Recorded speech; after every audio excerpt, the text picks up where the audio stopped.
This is lecture number DR041LW07. This is the 41st of the Mega Genius lectures and the 7th of the Lost Wisdom series. It was recorded on 5 November 2010. The title of this lecture is Preparing the Populace. It is 34 minutes long. Copyright 2010 by Mega Genius. All rights reserved. This lecture is protected by internationally valid copyright. It may not, in whole or in part, be duplicated, transmitted, or otherwise reproduced without the express permission of Mega Genius. Unauthorized translation, importation, or distribution is a violation of applicable laws. Mega Genius is a United States federally registered trademark and service mark. And now, here is Mega Genius. The true history of Earth and its inhabitants is so different from what most people assume that it is a subject about which the human race is effectually ignorant. Accordingly, humans have no knowledge of either the historical or current role of this planet. A logical starting point is to classify a human being, which is usually defined as a bipedal mammal anatomically related to the great apes, but with the capacity for articulate speech and abstract reasoning. Just a few years ago, the, quote, great minds, unquote, claimed that non-human animals acted only instinctively, unable to think. But as non-human animals finally proved, it was the great minds that lacked the ability to think. Life exists in two forms. The first is an animating influence that you find in plants and non-human animals. There is life associated with those physical forms and thinkingness in various degrees. This form of life acts upon material in the physical universe and changes, animates, and mobilizes it. The second form of life is a life entity, which could also be described as the immortal spiritual being that is a person. It is the life and personality that you recognize as someone. It is not something that he or she has. It is the human life itself, which may or may not inhabit a human body and is a unique form of life. A human being, as one exists today, is composed of one, himself, which is the life entity, two, his body, which is the obvious physical existence that he has, and three, his mind, which is also something that he has and which consists of a tremendous number of mental pictures and an assortment of other electronic mental phenomena. Almost every person today identifies himself as a body. His body is his identification card. He takes it along with him. He also identifies others by their bodies and as their bodies. And if he believes in a soul, which is another word for a life entity, does not really know what it is, but thinks it is some mysterious and wonderful thing that he has, whereas it is what he is. He or she is it. A few years ago, I rode a mule on the island of Molokai, only a few inches from the edge of a trail, along the highest sea cliffs in the world, dropping more than 3,300 feet, or 1,000 meters, into the Pacific Ocean.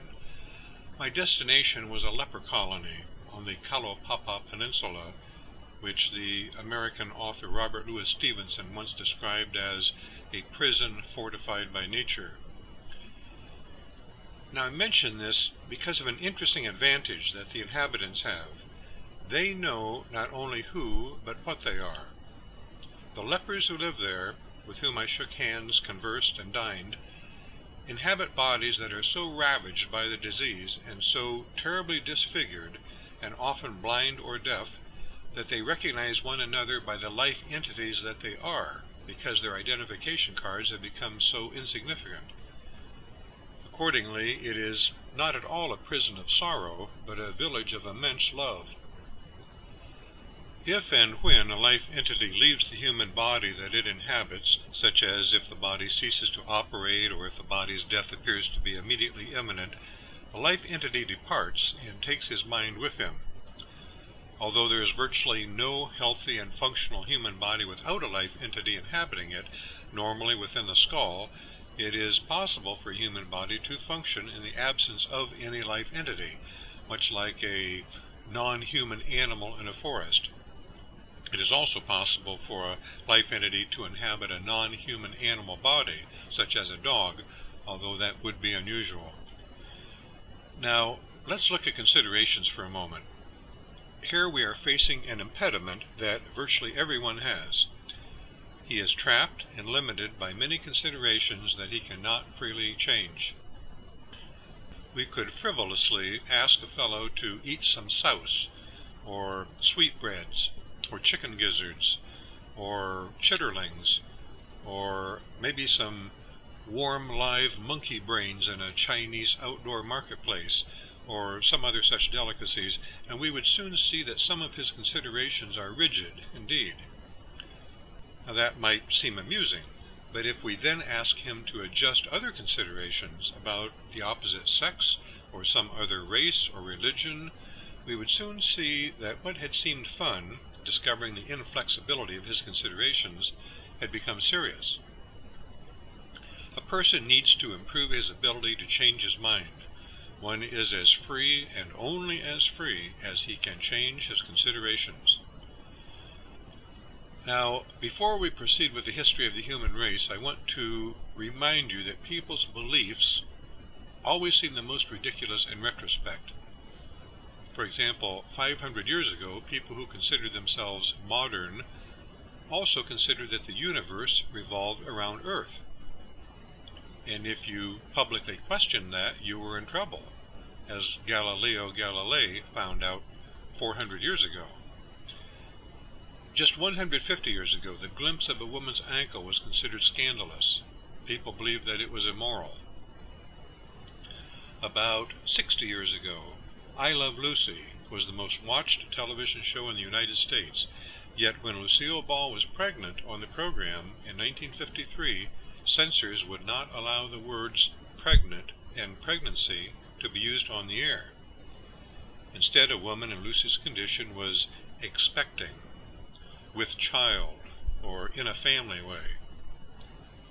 Only 50 years ago, Jack Paar quit as host of the famous television program The Tonight Show because censors of the National Broadcasting Company cut the term WC from a television broadcast. WC stood for water closet. Water closet was a euphemism for the word bathroom. It was considered too risque to publicly say the letters WC in 1960. In those times, those were significant beliefs of people of average intelligence, which was the majority. My intention is not to belittle what people thought then, but rather to point out a few examples of many beliefs that have changed. Today, retrospectively, we view those beliefs as astoundingly absurd considerations. Until the last few years, the consensus was that we were the lone intelligent species in the universe. People staunchly considered that if any other planets existed, ours was the only important one, and that only primitive life forms might have formed elsewhere, and that any allegation that an extraterrestrial spacecraft might exist was justification for admission to Bottle Rocket State Mental Hospital. Finally, however, those silly considerations are also changing, as more than 400 planets outside our little solar system, called exoplanets, have been discovered recently. Finally, however, those silly considerations are also changing, as more than 400 planets outside our little solar system, called exoplanets, have been discovered recently. Humanity thinks that it has an in-depth understanding of the fundamentals of the physical universe. Yet the National Aeronautics and Space Administration, NASA, scientists recently reported that they were stunned by discoveries about the soil on Mars, our closest neighboring planet. in new close-ups of Saturn's icy moon, Enceladus, taken by the Cassini spacecraft, provide fresh evidence that Enceladus' interior may be hospitable to life. One of the world's most famous physicists called the discovery, quote, a whole new ballgame, unquote. Such admissions should be red flags that man's understanding of the physical universe is extremely primitive.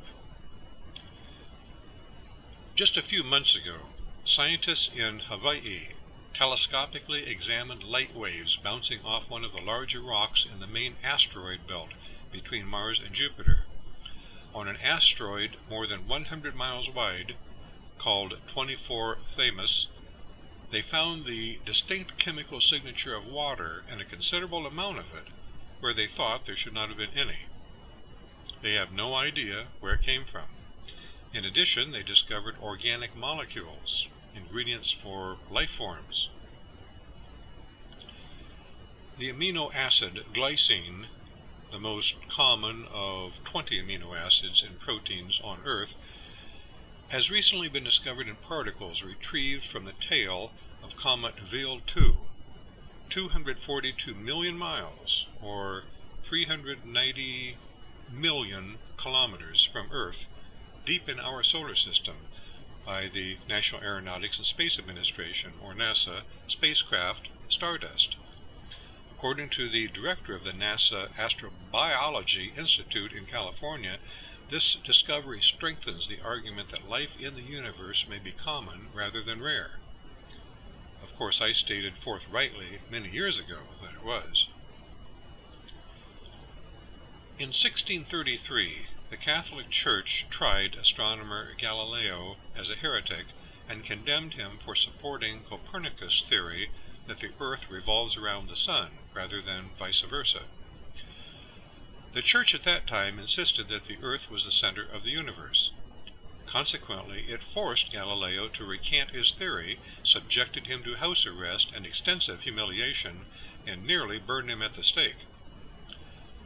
The Church accepted negligible responsibility for its colossal mistake until 1992, when Pope John Paul II declared that the ruling against Galileo was an error resulting from what he called, quote, tragic, mutual incomprehension, unquote, whatever that means. Finally, in 2000, the Catholic Church apologized to the late Galileo. In fact, 367 years too late. When an organization makes a mistake of that magnitude, it would be wise to prevent a similar mistake from recurring. In view of that, having anticipated for decades the position that the Catholic Church would adopt regarding extraterrestrial beings, I was not at all surprised by the Vatican's announcement of 13 March 2008. The Roman Catholic Church, which has an observatory near Rome, conducts additional research at an observatory at the University of Arizona in Tucson, in the United States. The Reverend Jose Gabriel Funes, who is the Jesuit director of the Vatican Observatory and the Vatican's chief astronomer and a scientific advisor to Pope Benedict XVI, was quoted in the Vatican newspaper L'Osservatore Romano as saying that there may be intelligent forms of life on other planets and that it is entirely permissible to believe in such alien existence. He asked, quote, why should we not talk about an extraterrestrial brother? It would still be part of creation, unquote. He suggested that they might even be more evolved than humans, adding that the human race might actually be the lost sheep of the universe, while extraterrestrial beings might have remained in full friendship with their creator. The interview in the Vatican newspaper was headlined, "The Extraterrestrial is My Brother." Now, earlier this year, the famous British astrophysicist Stephen Hawking, one of the world's leading scientists, announced his conclusion that alien life forms must be out there, but that communicating with them could be what he called too risky. A visit by extraterrestrials to Earth, he speculated, could be a case of quote, nomads looking to conquer and colonize, unquote. He compared it to Christopher Columbus arriving in the Americas, which he noted didn't turn out very well for the Native Americans. Then he speculated, quote, we only have to look at ourselves to see how intelligent life might develop into something we wouldn't want to meet, unquote. Regardless, he concluded, quote, to my mathematical brain, the numbers alone make thinking about aliens perfectly rational, unquote. Only about a month or so ago, on 29 September 2010, astronomers announced their discovery of Gliese 581g, the first exoplanet that they have discovered that falls within what they call the Goldilocks zone, which means that it appears to meet the criteria to have liquid water and be habitable.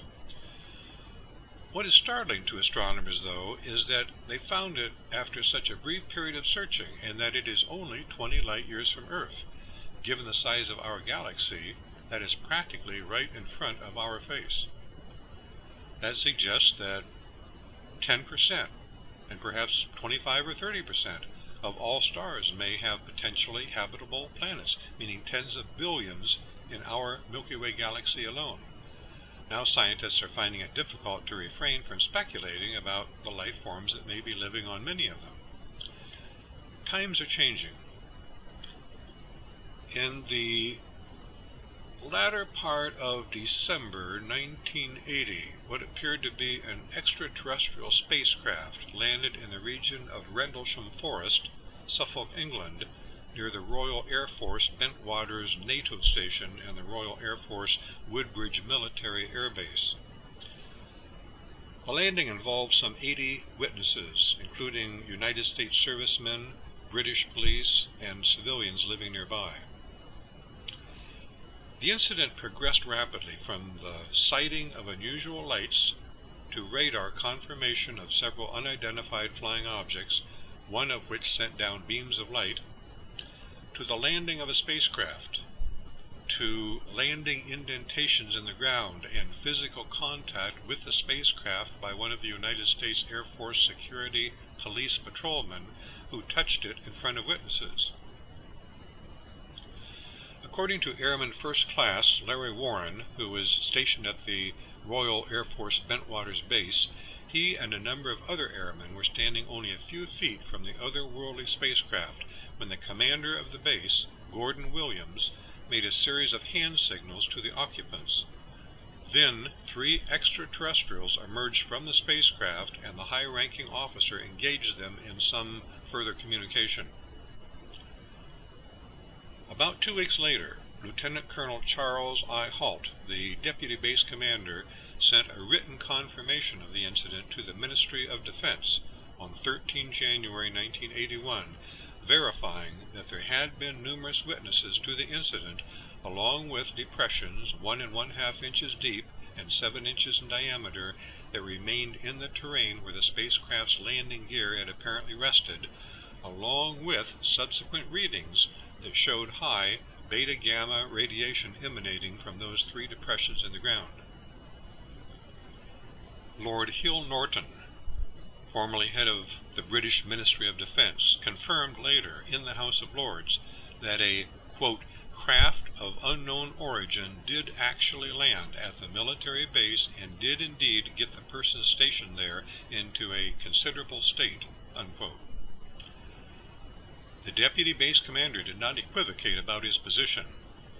Earlier this year, in June of 2010, retired Colonel Charles I. Halt signed an affidavit in which he stated, quote, I believe the objects that I saw at close quarter were extraterrestrial in origin, and that the security services of both the United States and United Kingdom have attempted, both then and now, to subvert the significance of what occurred at Rendlesham Forest and RAF Bentwaters by the use of well-practiced methods of disinformation, unquote.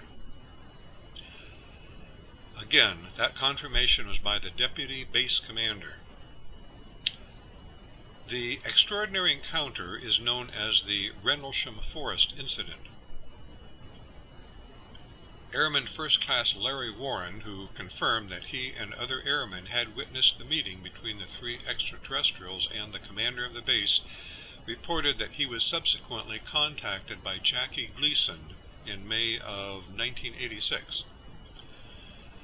Gleason was an American actor, musician, and one of the foremost comedians of the 20th century, famous for his television performances on The Jackie Gleason Show, which became the second highest rated show in the United States, and for The Honeymooners, a popular situation comedy. In addition to being one of America's most beloved television stars, Gleason produced 20 music albums. "How sweet it is" was one of his catchphrases, along with "and away we go."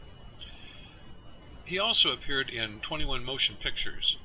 Highly acclaimed for his role as Minnesota Fats in the film The Hustler, starring Paul Newman, Gleason was nominated for an Oscar for Best Supporting Role.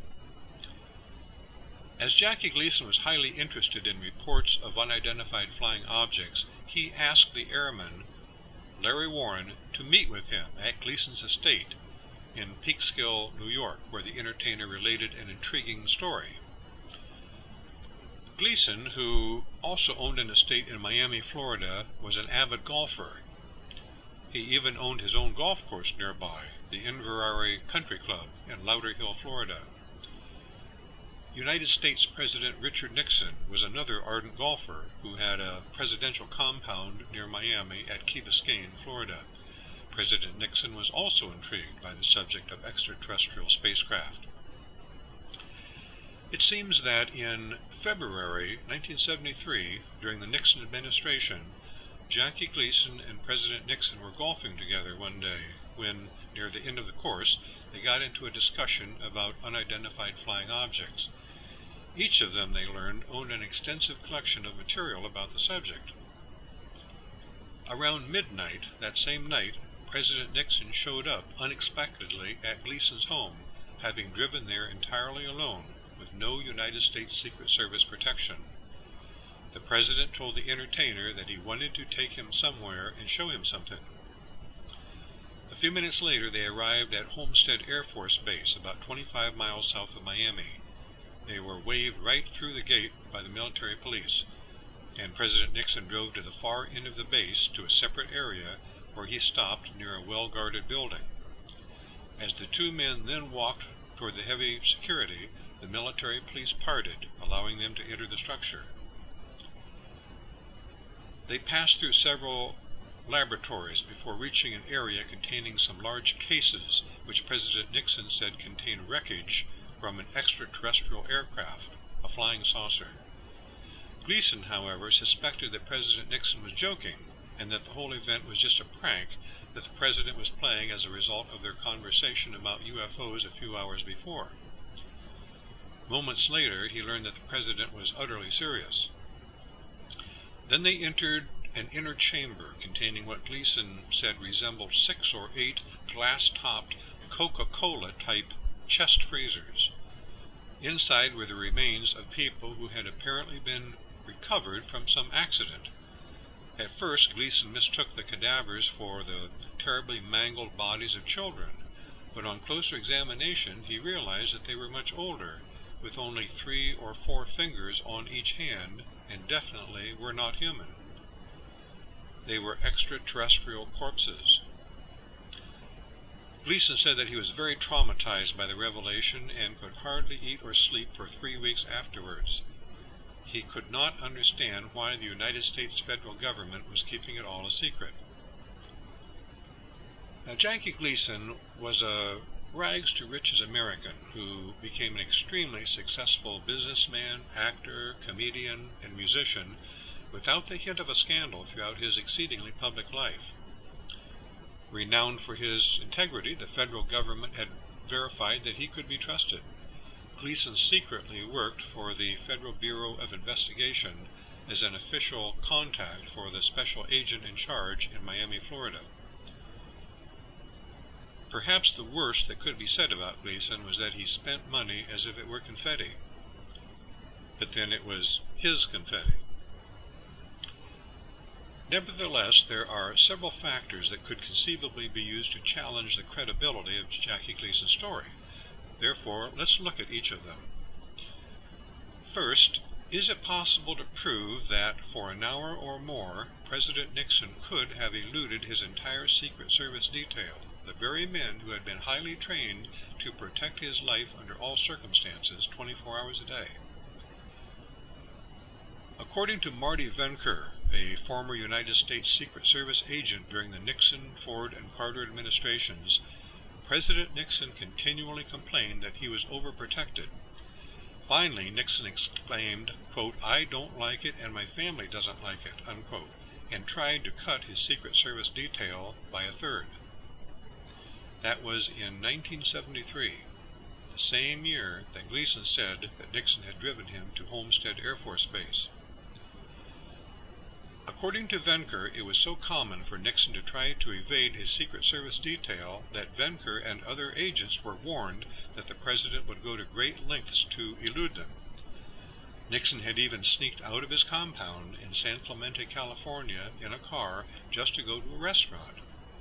When reporters finally spotted the president and telephoned the White House to find out what he was up to, the Secret Service assured them that the president was still under their secure protection at the compound.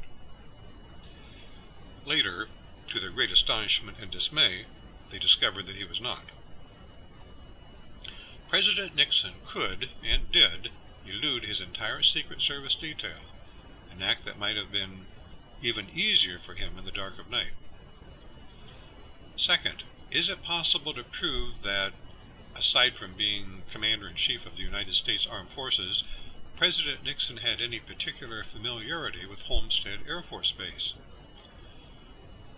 Air Force One sat down at Homestead Air Force Base every time that President Nixon flew to his Key Biscayne compound, known as the Southern White House. Nixon landed there some 6 dozen times during his presidency.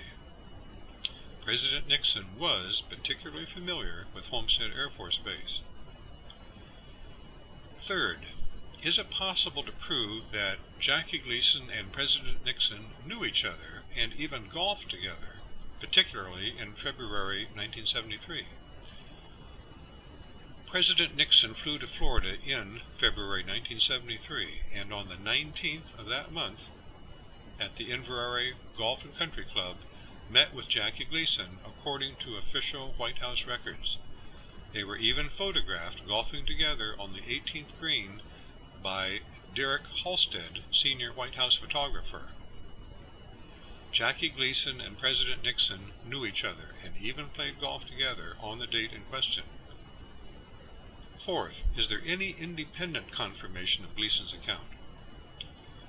There is an independent confirmation by none other than Jackie Gleason's wife, Beverly McKittrick Gleason, who has confirmed that during President Nixon's February 1973 visit to Florida, Jackie left their Glee Manor home in the evening with someone whose identity had not been made known to her, and returned home very late that same night, speaking excitedly but badly shaken. He told his wife that President Nixon, whom Beverly had met on a previous occasion, had taken him to a highly secure area of Homestead Air Force Base where he had seen the bodies of small aliens in a top-secret repository. She confirmed that he was shaken up and had trouble sleeping for several weeks thereafter. Consequently, there is independent confirmation of Gleason's account. Sometimes confirmation just pops up with a red bow. According to the late James Bacon, the famous American author and journalist, Jackie was arguing about UFOs one day with Bob Considine, a columnist for the New York Journal-American, in Toots Shor's restaurant and lounge in New York City. Gleason claimed that 4 presidents of the United States had confirmed to him that UFOs had continually observed the activities of the military forces of both sides during World War II. Considine argued that Gleason was full of nonsense, until United States Air Force 4-star General Emmett O'Donnell, who was head of the Strategic Air Force Command and who had overheard the gentlemen's debate, stepped over to the columnist and advised him, quote, "Jackie's right," unquote. and then walked out. I'm betting that Jackie thought how sweet it is. In 1987, Jackie Gleason passed away. At the base of the mausoleum in which he is interred in Miami, Florida, is inscribed the following words, "And away we go." People are becoming more receptive to the concept of space neighbors. Dr. Edgar Mitchell, the astronaut, moonwalker, and veteran of the Apollo 14 mission, stated flat out on 23 July 2008 on Kerrang Radio in England to some 1,300,000 listeners that extraterrestrials exist, have repeatedly visited Earth, and that the alien contact has repeatedly been covered up for 6 decades.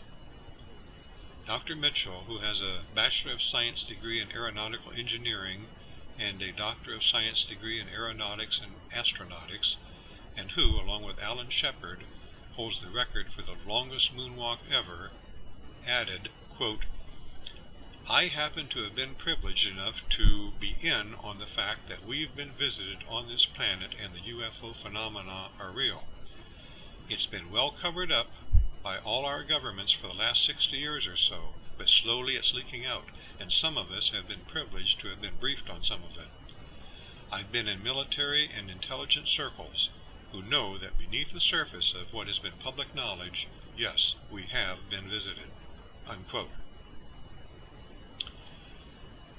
Now, just to make a point, I'll give you, and I could give you many more, but I'll give you just a dozen more names of some of the most respected and highly placed individuals on Earth in recent times who all agree and have stated unconditionally that extraterrestrial spacecraft do exist. Number 1, Dr. Herman J. Oberth, a father of rocketry and modern astronautics. Number 2, General Kanishi Ishikawa, Chief of Staff of Japan's Air Self-Defense Force.